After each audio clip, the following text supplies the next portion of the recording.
So I was looking at my analytics, and I noticed a lot of people keep going back to a high meat video. So there seems to be a lot of interest in this topic.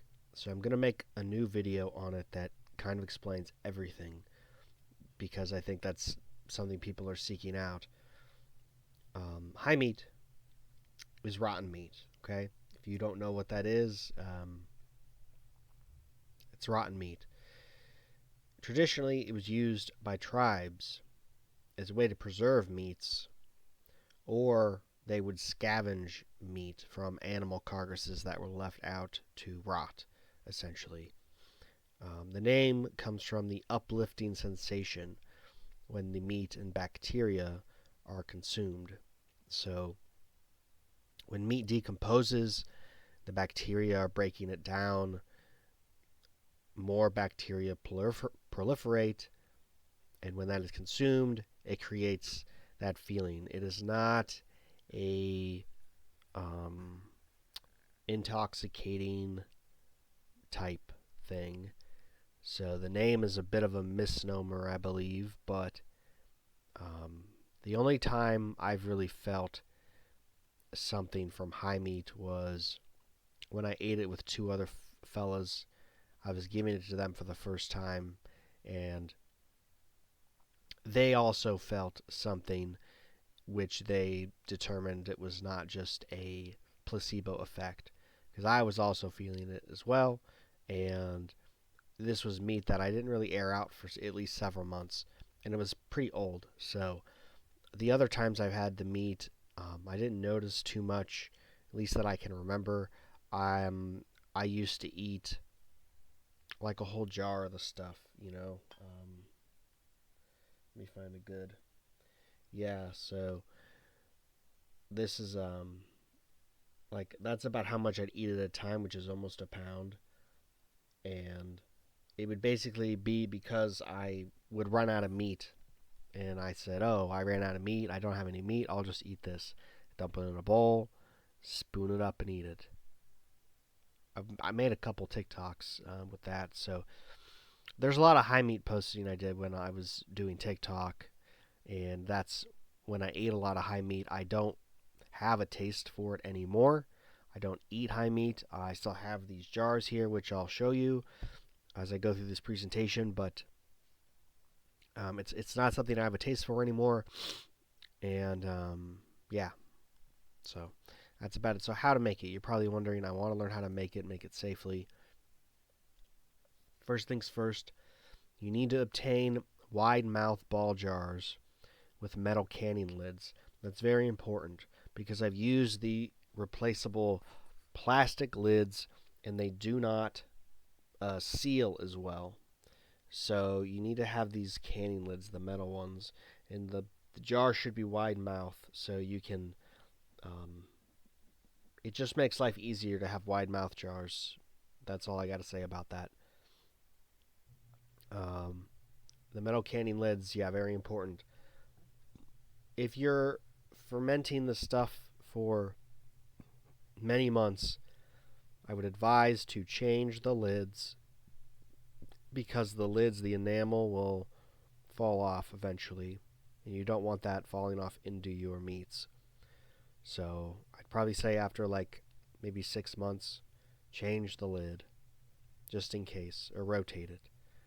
Um, if you're using new ball jars, and this isn't exclusive to just making high meat, anytime you're using a new ball jar, okay, this is fish, and you can see it's like almost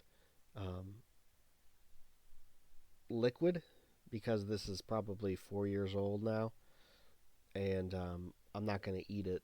I just haven't gotten around to throwing it away. I mean, yeah. So, anyway, I didn't really care too much for the fish, but it breaks down. But any new ball jars, it's very important that you wash them out with hot water and a little apple cider vinegar. And then before you use them, make sure they're completely dry.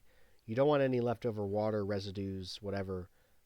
You want a nice, clean environment for your meat for the best results. Because any extra moisture or this or that, it can cause mold or whatever. So just be sure to be diligent with the vessel you use. You're going to dice your meat of choice into small cubes, 1/2 inch to 1 inch. Fill the jar no more than halfway. So as you can see here, this jar was a little less than half. I don't know if I ate out of here or not. I probably didn't. This cap was stuck, so I'm just going to throw this jar away, honestly. And yeah, it needs to have air. So if you don't give it enough air, it's not gonna work right. So you need to have at least half room for air. So storing it and airing it out. For the best results, I have found that 48 to 60 degrees is the ideal temperature range. So for me, I put it in the basement. And that's a great place because the basement, it doesn't get too hot, it doesn't get too cold. I think if it gets too hot, the meat turns a little faster, and it's maybe a little less tasty than it should be. And I'll talk about that in a second, everything else taste-wise. And if it's too cold, it takes too long. So keeping it in the fridge is not a good idea. You'll keep it in there for a month, and it won't progress to like where it's supposed to be. So I don't recommend putting it in the fridge either. And you want to air it out because this is what reinvigorates the aerobic bacteria activity. So the aerobic bacteria need the air to go through the cycle. And when they do that, it decomposes the meat in different stages, which I'll talk about in the next slide. And basically, you go outside, do not do this in your house, and you take the cap off and you just swish it around in the air or fan it in with your hand, and just leave it there. You can get a pillowcase to use to put over your meats if you have flies around. That will keep the flies out and let the air in. Obviously, you're not going to want to sleep with that pillowcase. Do this for at least 5 minutes every 3 to 4 days. Once your meat is older than 3 months, you could probably go a week airing it out. Because for whatever reason, as the meat breaks down, there's the bacteria activity kind of falls off in some way. So by letting it stay sealed for a few extra days just makes it stronger. So if you find your stuff getting weak after 3 months, 4 months, I would try to just not air it out every 3 to 4 days, but every week. The meat. So there's 17 stages of high meat? I guess so, according to Autonomous. I don't really know what that means.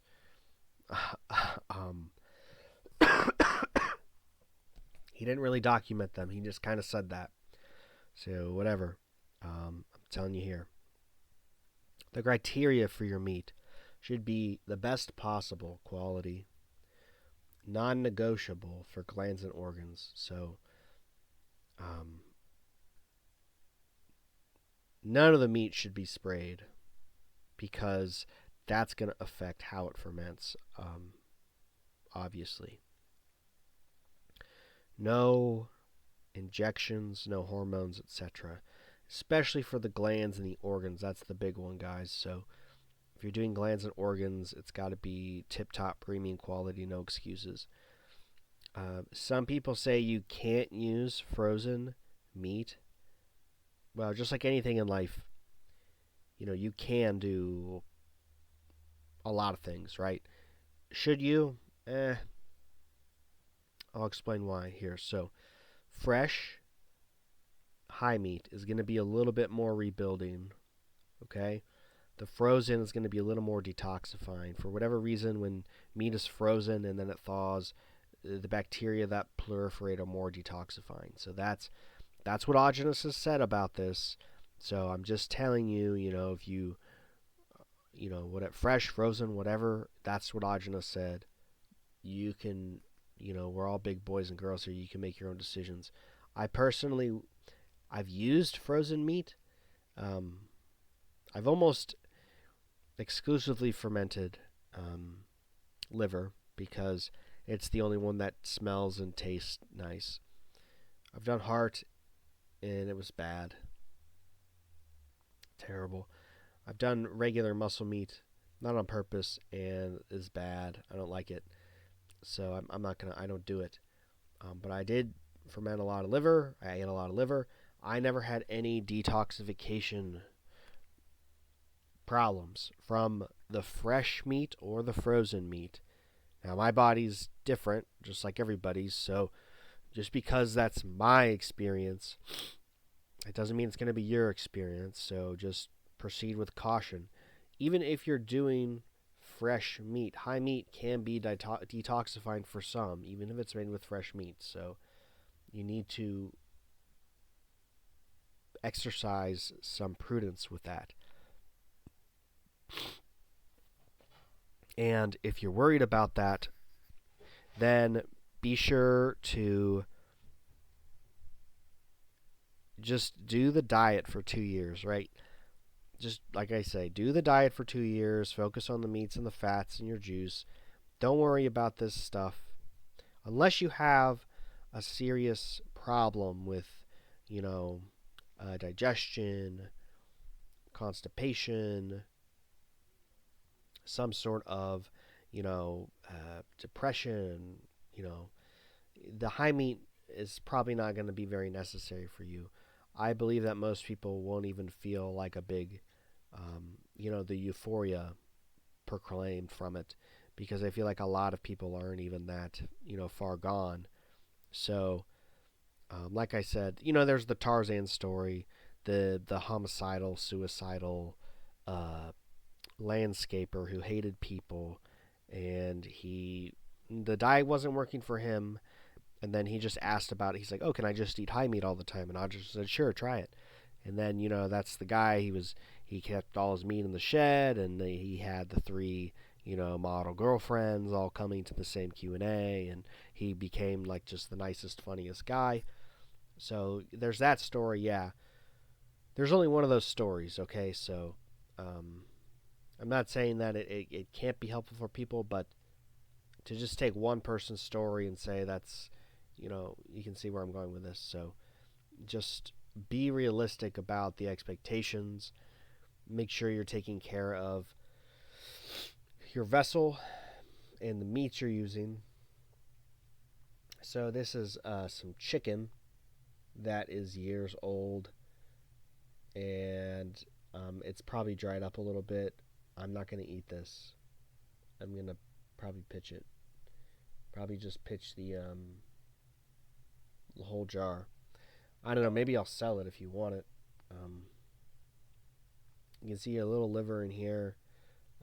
Just a few pieces left.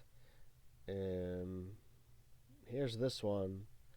Did I take this to the conference? No. I've been taking a thing of high meat to the conference every year. I think it was this one. And no, yeah, it was this one. And people have been eating out of it. This one's like 4 years old. I showed you the fish already, but yeah, it gets liquidy. So that's basically what happens if you let it ferment long enough. It just becomes liquid. So, it decomposes, it breaks down. You can, stop airing it out if you want to pause the high meat, and then you can start it up again. It's not going to break it or whatever. So don't feel like just because you stopped airing it out for a month that you have to throw it away. You don't. You just can start leaving it outside, 5 minutes, 10 minutes, air it out every 3 to 4 days, and it will start to work up again.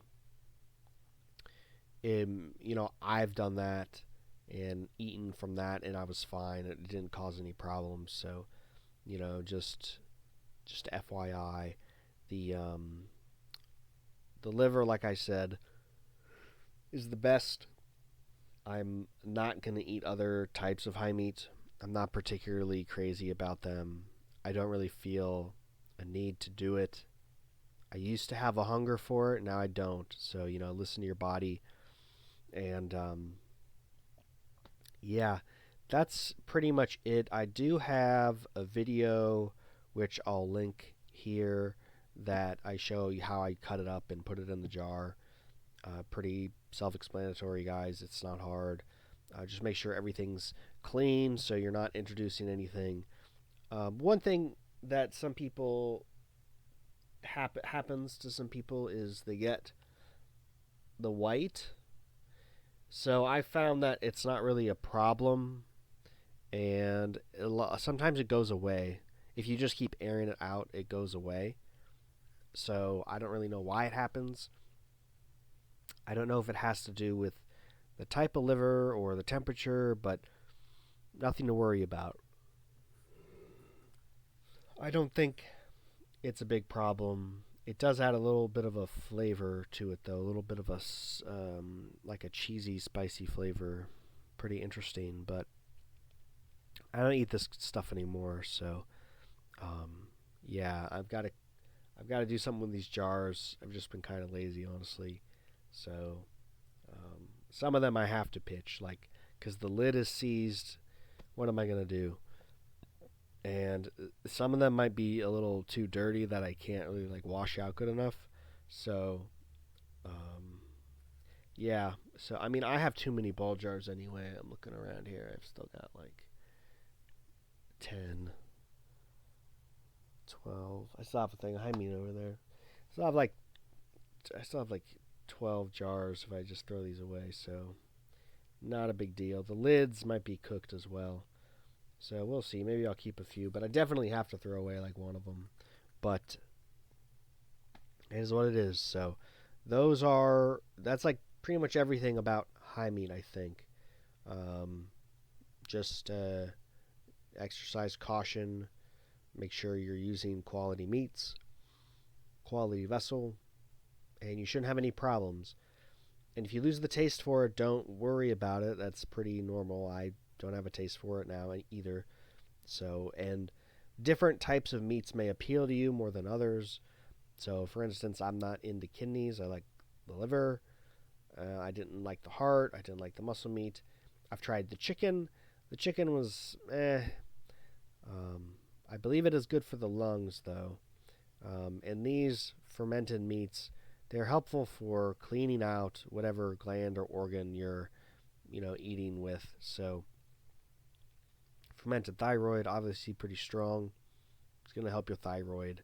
The liver, same thing. So, just be advised about that and make good decisions when you're doing this kind of stuff. A lot of people will jump the gun on these more detoxifying things, and they'll go into a bad detox, and then they quit the diet because they couldn't handle it, or they think the diet's a scam or whatever. So, I mean, if you're really trying to give it a good, honest try, I would honestly just try to stay away from this unless it's like you can't find any other solutions to your issue, and this would be something it could help.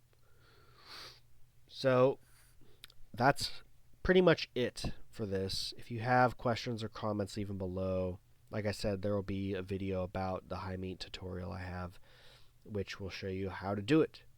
So, thanks.